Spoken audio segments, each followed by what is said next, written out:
Radio Cairo presents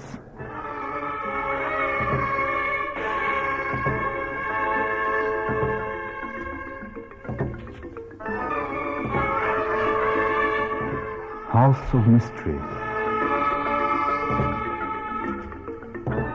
a program produced and directed by Tariq Sharara.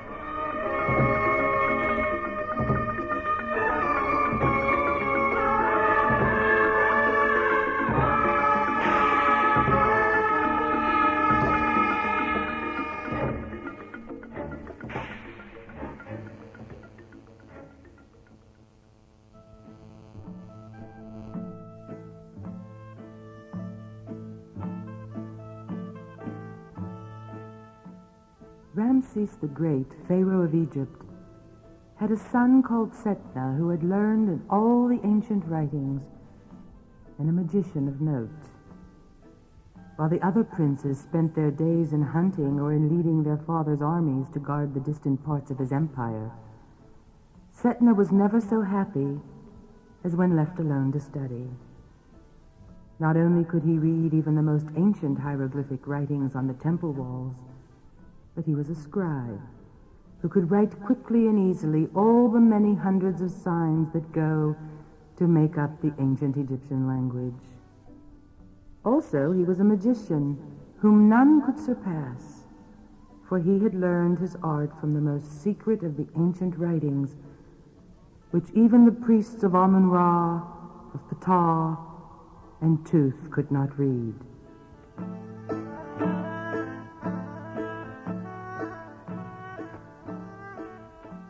One day, as he pored over the ancient books written on two sides of long rolls of papyrus, he came upon the story of another Pharaoh's son, several hundred years earlier, who had been as great a scribe and as wise a magician as he, greater and wiser indeed, for Neferkeptah had read the Book of Toth, by which a man might enchant both the heaven and earth and know the language of the birds and beasts. When Setna read further that the Book of Toth had been buried with Neferkeptah in his royal tomb at Memphis, nothing would content him until he had found it and learned all of its wisdom.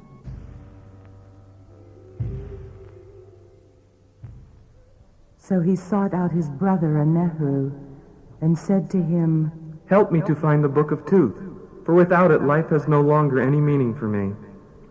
I will go with you and stand by your side through all dangers. The two brothers set out for Memphis, and it was not hard for them to find the tomb of Neferkeptah, the son of Menhotep, the first great pharaoh of that name, who had reigned 300 years before their day.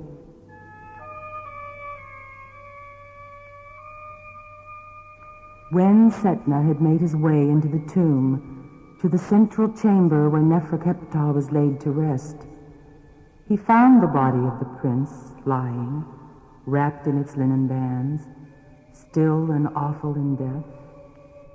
But beside it, on the stone sarcophagus, sat two ghostly figures, the cause, or doubles, of a beautiful young woman and a boy. And between them, on the dead breast of Neferkeptah, lay the Book of Toth. May Osiris have you in his keeping, dead son of a dead pharaoh, Neferkeptah the great scribe, and you also, whoever you be, whose cause sit here beside him. Know that I am Setna, the priest of Ptah, son of Ramses, the greatest pharaoh of all, and I come for the Book of Toth, which was yours in your days on earth. I beg you to let me take it in peace, for if not, I have the power to take it by force or magic.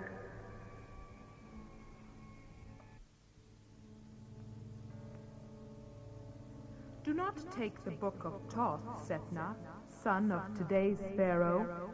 It will bring you trouble, even as it brought trouble upon Neferkeptah, who lies here, and upon me, Ahura, his wife, whose body lies at Koptos on the edge of eastern Thebes, together with that of Merab, our son, whose cars you see before you, dwelling with the husband and father whom we loved so dearly. Listen to my tale, and beware. Neferkeptah and I were the children of the pharaoh Amenhotep, and according to the custom, we became husband and wife, and this son Merab was born to us. Neferkeptah cared above all things for the wisdom of the ancients, and for the magic that is to be learned from all that is carved on the temple walls and within the tombs and pyramids of long dead kings and priests in Saqqara, the city of the dead that is all about us, here on the edge of Memphis. One day, as he was studying what is carved on the walls in one of the most ancient shrines of the gods, he heard a priest laugh mockingly and say, "All that you read there is but worthless, my son. I could tell you where lies the Book of Toth, which the God of Wisdom wrote with his own hand. When you read the first page, you will be able to enchant the heaven and earth, the mountains and the sea. And you shall know what the birds and the beasts and reptiles will say. And when you have read the second page, your eyes will behold all the secrets of the gods themselves, and read all that is hidden in the stars above." Then said Neferkeptah to the priest, "By the life of Pharaoh, tell me what you would have me do for you, and I will do it. If only you will tell me where the book of Toth is." And the priest answered, "Well, if you would learn where it lies, you must first give me 100 bars of silver for my funeral, and issue orders that when I die, my body shall be buried like that of a great king." Neferkeptah did all that the priest asked, and when he had received the bars of silver, he said, "Well, the Book of Toth lies beneath the middle of the Nile at Koptos, in an iron box. In the iron box is a box of bronze. In the bronze box is a sycamore box. And in the sycamore box is an ivory and ebony box. In the ivory and ebony box is a silver box. And in the silver box is a golden box. And in that lies the Book of Toth. All around the iron box are twisted snakes and scorpions, and it is guarded by a serpent who cannot be slain." Neferkeptah was beside himself with joy. He hastened home from the shrine and told me all that he had learned. But I feared lest evil should come of it, and said to him, "Do not go to Koptos to seek this book, for I know that it will bring great sorrow to you and to those you love." I tried in vain to hold Neferkeptah back, but he shook me off and went to Pharaoh, our royal father, and told him what he had learnt from the priest. Then said Pharaoh, "What is it that you desire?" And Neferkeptah answered, "Bid your servants make ready the royal boat, for I would sail south to Koptos with Ahura my wife and our son Merab to seek this book without delay." All was done as he wished, and we sailed up the Nile until we came to Koptos. And there the priests and priestesses of Isis came to welcome us, and led us up to the temple of Isis and Horus. Neferkeptah made a great sacrifice of an ox, a goose, and some wine. And we feasted with the priests and their wives in a fine house looking out upon the river.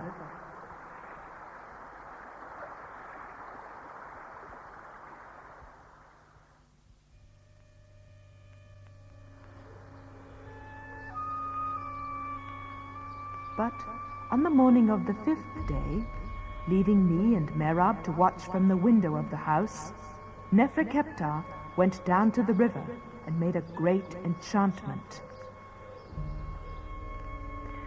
First, he created a magic cabin that was full of men and tackle.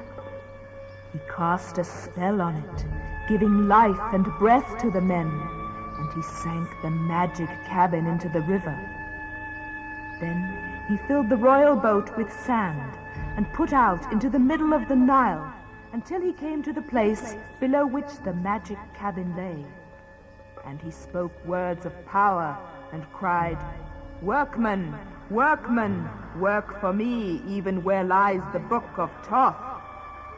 They toiled without ceasing by day and by night, and on the 3rd day they reached the place where the book lay.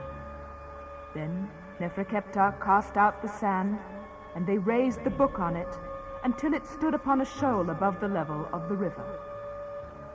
And behold, all about the iron box, below it and above it, snakes and scorpions twined, and the serpent that could not die was twined about the box itself.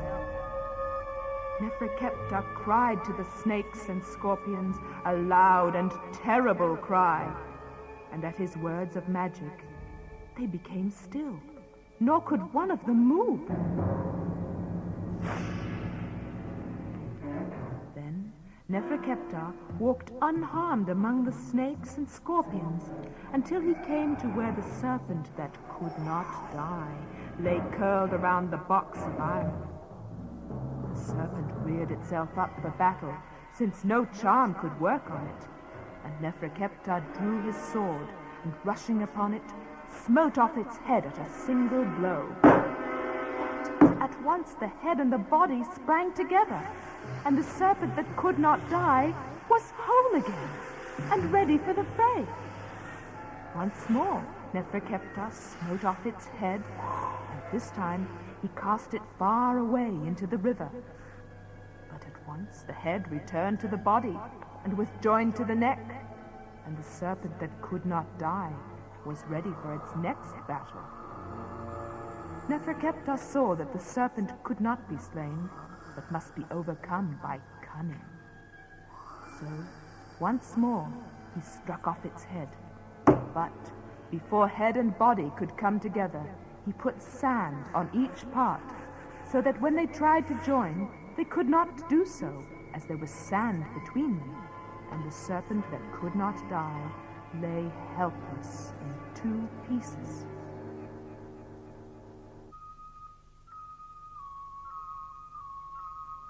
Then Neferkeptah went to where the iron box lay on the shoal in the river, and the snakes and scorpions watched him. And the head of the serpent that could not die watched him also, but none of them could harm him. He opened the iron box and found in it a bronze box. He opened the bronze box and found in it a box of sycamore wood. He opened that and found a box of ivory and ebony, and in that a box of silver, and at the last a box of gold. And when he had opened the golden box, he found in it the book of Toth. He opened the book and read the first page, and at once he had power over the heavens and the earth, the abyss, the mountains and the sea. He knew what the birds and the beasts and the fishes were saying. He read the next page of spells and saw the sun shining in the sky, the moon and the stars, and knew their secrets. And he saw also the gods themselves, who were hidden from mortal sight.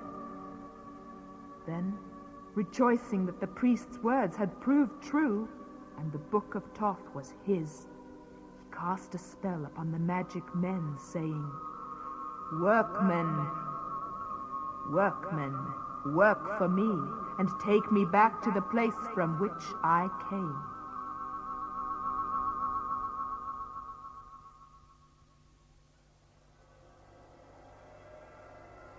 They brought him back to Koptos, where I sat waiting for him, and taking neither food nor drink in my anxiety, but sitting stark and still, like one who was gone to the grave. When Neferkeptah came to me, he held out the book of Toth, and I took it in my hands. And when I read the first page, I also had the power over the heavens and the earth, the abyss, the mountains and the sea. And I also knew what the birds and the beasts and the fishes were saying. And when I read the second page, I saw the sun, the moon, and the stars with all the gods, and knew their secrets, even as he did. Then Neferkeptah took a clean piece of papyrus and wrote on it all the spells from the book of Toth.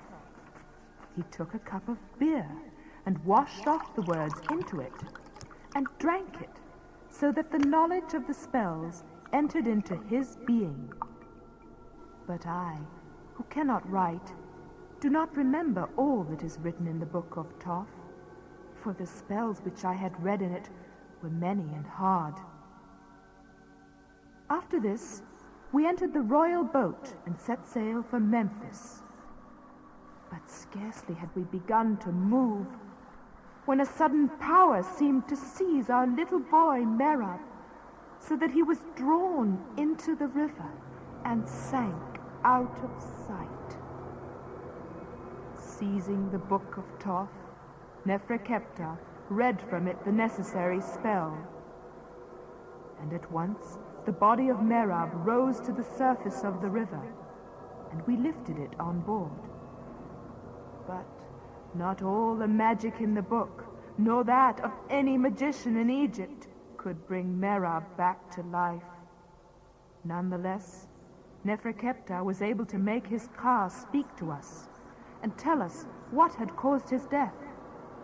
And the Ka of Merab said, "Toth, the great god, found that his book had been taken, and he hastened before Amen-Ra, saying, 'Neferkeptah, son of Pharaoh Amenhotep, has found my magic box, and slain its guards, and taken my book with all the magic that is in it.' And Ra replied to him,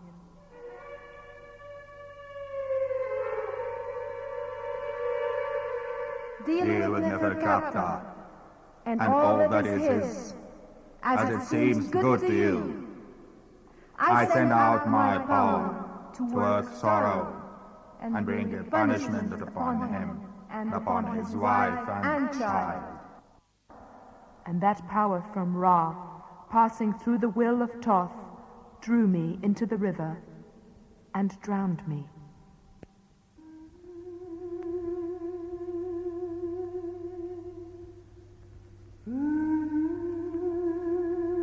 Then we made great lamentation, for our hearts were well nigh broken at the death of Merab. We put back to shore at Koptos, and there his body was embalmed and laid in a tomb as befitted him. When the rites of burial and the lamentations for the dead were ended, Neferkeptah said to me, "Let us now sail with all haste down to Memphis, to tell our father the Pharaoh what has chanced. For his heart will be heavy at the death of Merab. Yet he will rejoice that I have the book of Toth." So we set sail once more in the royal boat. But when it came to the place where Merab had fallen into the water, the power of Ra came upon me also, and I walked out of the cabin and fell into the river and was drowned. And when Neferkeptah, by his magic arts, had raised my body out of the river, and my Ka had told him all, he turned back to Koptos and had my body embalmed and laid in the tomb beside Merab. Then he set out once more in bitter sorrow for Memphis.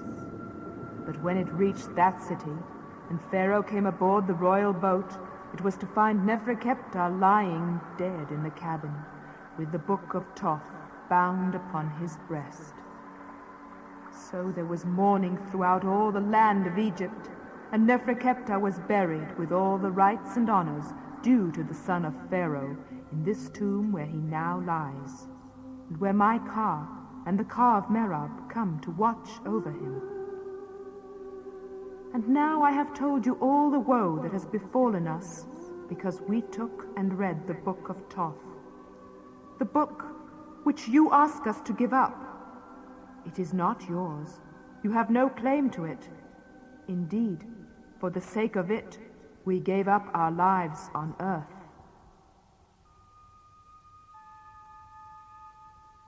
When Setna had listened to all the tale told by the Ka of Haruha, he was filled with awe. But nevertheless, the desire to have the Book of Toth was so strong upon him that he said, Give me that which lies upon the dead breast of Neferkeptah, or I will take it by force. Then the Kas of Ahura and Mehrab drew away, as if in fear of Setna, the great magician. But the Ka of Neferkeptah arose from out of the body and stepped towards him, saying, Setna, if after hearing all the tale which Ahura my wife has told you, yet you will take no warning, then the Book of Toth must be yours. But first, you must win it from me.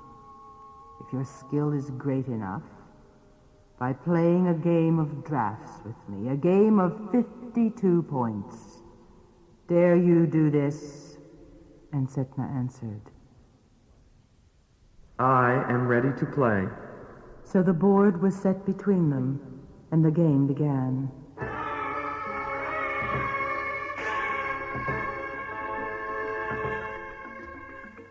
And Neferkeptah won the first game from Setna and put a spell upon him, so that he sank into the ground to above the ankles. And when he won the second game, Setna sank to his waist in the ground, and once more they played.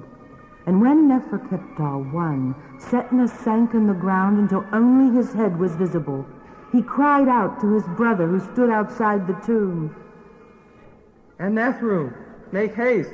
Run to Pharaoh and beg of him the great amulet of Ptah, for by it only can I be saved, if you set it upon my head before the last game is played and lost. And so Nehru sped down the steep road from Saqqara to where Pharaoh sat in his palace at Memphis.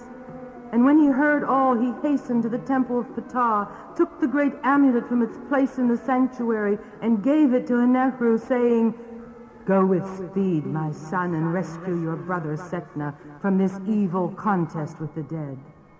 Back to the tomb sped Nehru, and down through the passages to the tomb chambers, where the Ka of Neferkeptah, still playing at draughts with Setna. And as he entered, Setna made his last move, and Neferkeptah reached out his hand with a cry of triumph to make the final move that should win the game and sink Setna out of sight beneath the ground forever. But before Neferkeptah could move the piece, and Nehru leaped forward and placed the amulet of Ptah on Setna's head, and as he touched Setna, sprang out of the ground, snatched the Book of Toth from Neferkeptah's body, and fled with Nehru from the tomb. As they went, they heard the Ka of Ahura cry, Alas, all power is gone from him who lies in this tomb. But the Ka of Neferkeptah answered, Be not sad. I will make Setna bring back the Book of Toth, and come as a suppliant to my tomb with a forked stick in his hand and a violin in his head. Then Setna and Nehru went outside, and at once the tomb closed behind them and seemed as if it never had been opened. When Setna stood before his father, the great Pharaoh, and told him all that had happened, and gave him the amulet of Ptah, Ramses said, My son, I counsel you to take back the Book of Toth to the tomb of Neferkeptah, like a wise and prudent man, for otherwise be sure that he will bring sorrow and evil upon you. and at the last you will be forced to carry it back as a suppliant, with a forked stick in your hand and a fire pan on your head. But Setna would not listen to such advice. Instead, he returned to his own dwelling and spent all his time reading the Book of Toth and studying all the spells contained in it. And often he would carry it into the temple of Ptah and read from it to those who sought his wisdom.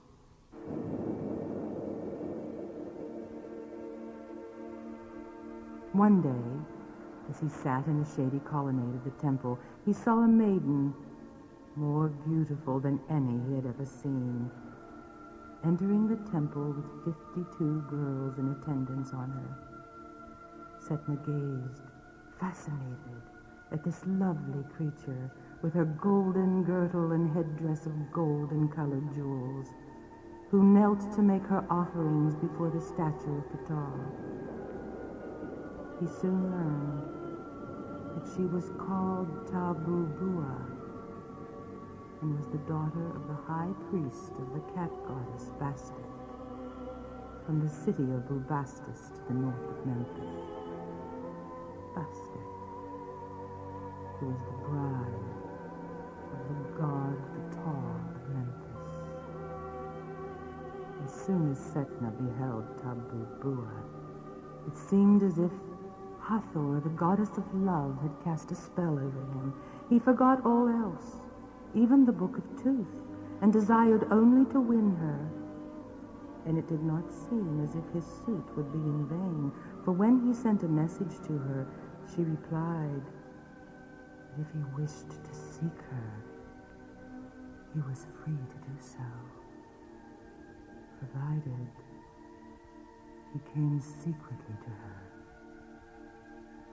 Secretly to her palace in the desert outside of Bubastis.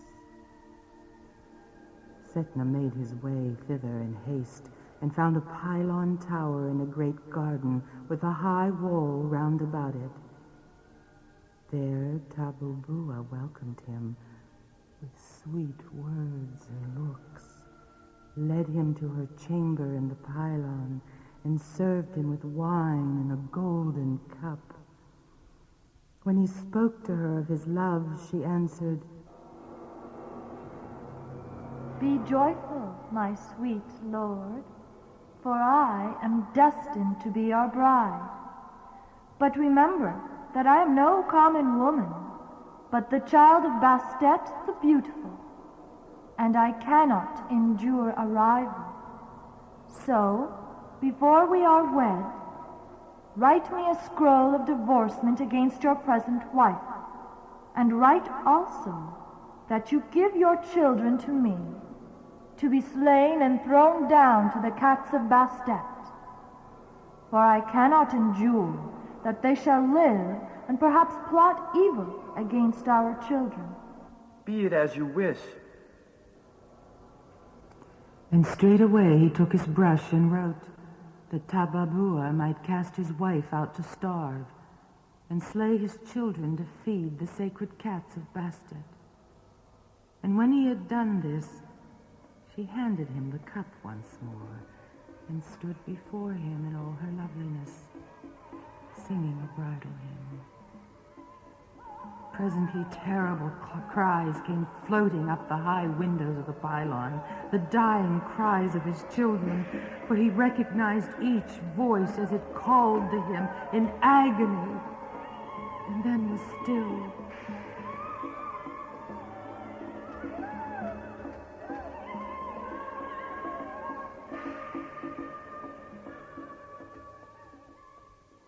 But Setna drained the golden cup and turned to Tabubua, saying, My wife is a beggar, and my children lie dead at the pylon foot. I have nothing left in the world but you, and I would give all again for you. Come to me, my love. And then Tabubua came towards him with outstretched arms, more lovely and desirable than Hathor herself. With a cry of ecstasy, Setna caught her to him, and as he did so, on a sudden, she changed and faded until his arms held a hideous, withered corpse, Setna cried aloud in terror, and as he did so, the darkness swirled around him. The pylon seemed to crumble away, and when he regained his senses, found himself lying naked in the desert beside the road that led from Bubastis to Memphis. The passers-by on the road mocked at Setna, but one, kinder than the rest, threw him an old cloak, and with this about him he came back to Memphis like a beggar. When he reached his own dwelling place and found his wife and children there, alive and well, he had but one thought, and that was to return the Book of Toth to Neferkeptah. If Tababua and all her sorceries were but a dream, they show me in what terrible danger I stand, for if such another spell is cast upon me, next time it will prove to be no dream. So, with the Book of Toth in his hands, he went before Pharaoh his father and told him what had happened. And Ramses the Great said to him, "Setna, what I warned you of has come to pass. You would have done better to obey my wishes sooner. Neferkeptah will certainly kill you if you do not take back the Book of Toth to where it was found. Therefore go to the tomb as a suppliant, carrying a forked stick in your hand and a fire pan on your head." Setna did as Pharaoh advised.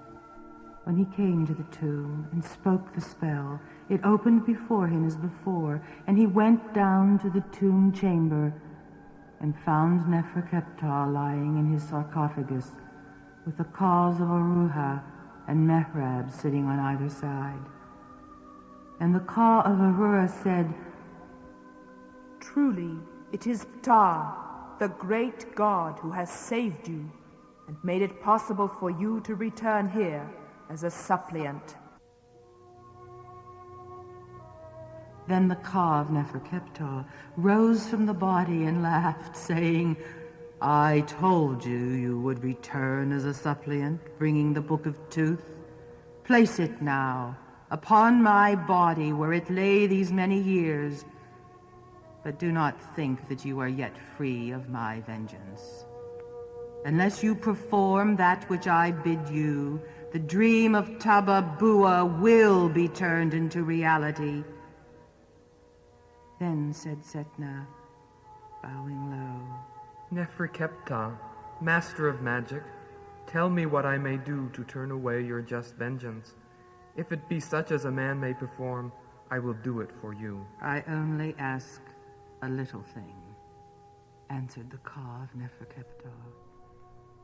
"You know that while my body lies here for you to see, the body of Aruha and Mehrab rest in their tomb at Koptos. Bring their bodies here to rest with mine until the day of awakening, when Osiris returns to earth.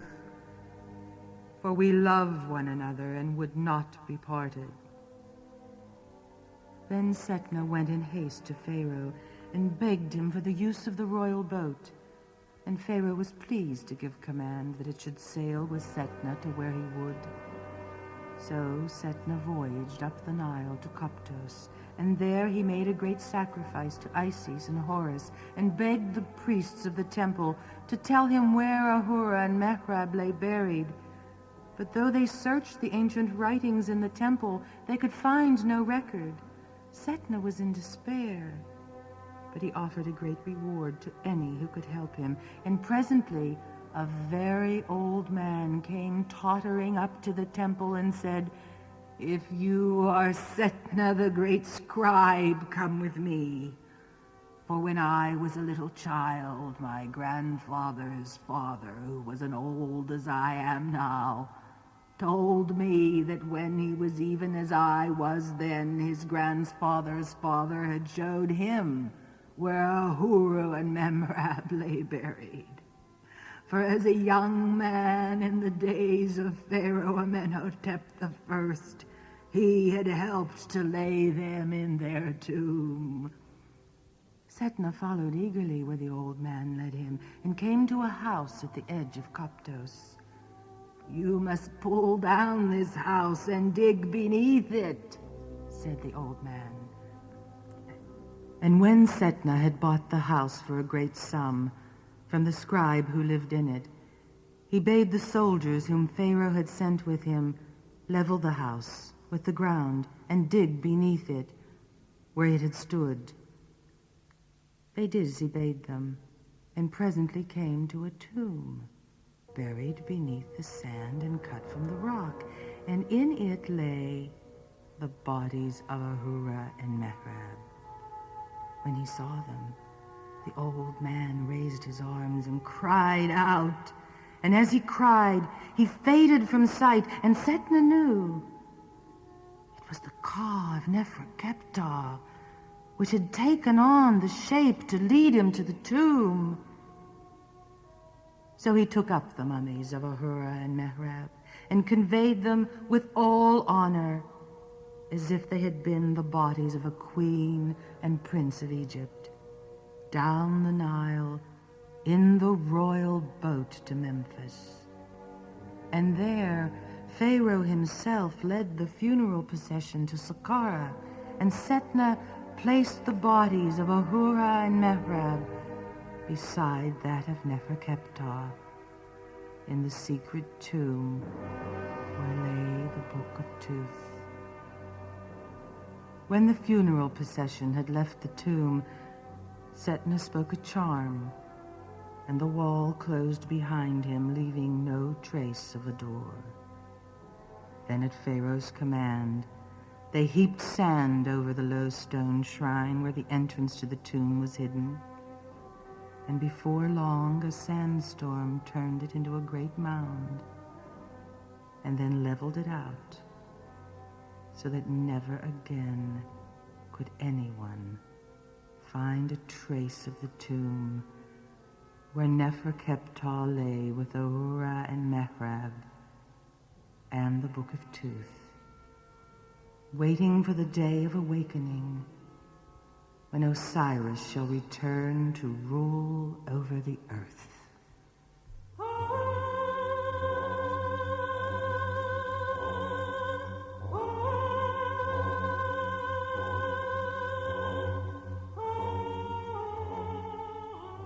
House of Mystery presented a tale of magic from the Egyptian mythology.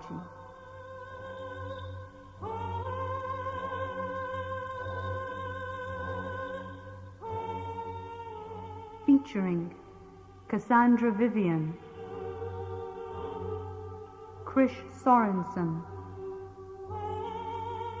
Manar Fauzi, Kin Pupa.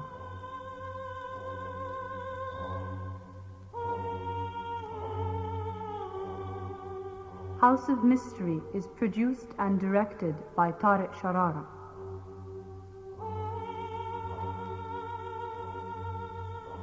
Recorded and mixed by Samira Mukhtar.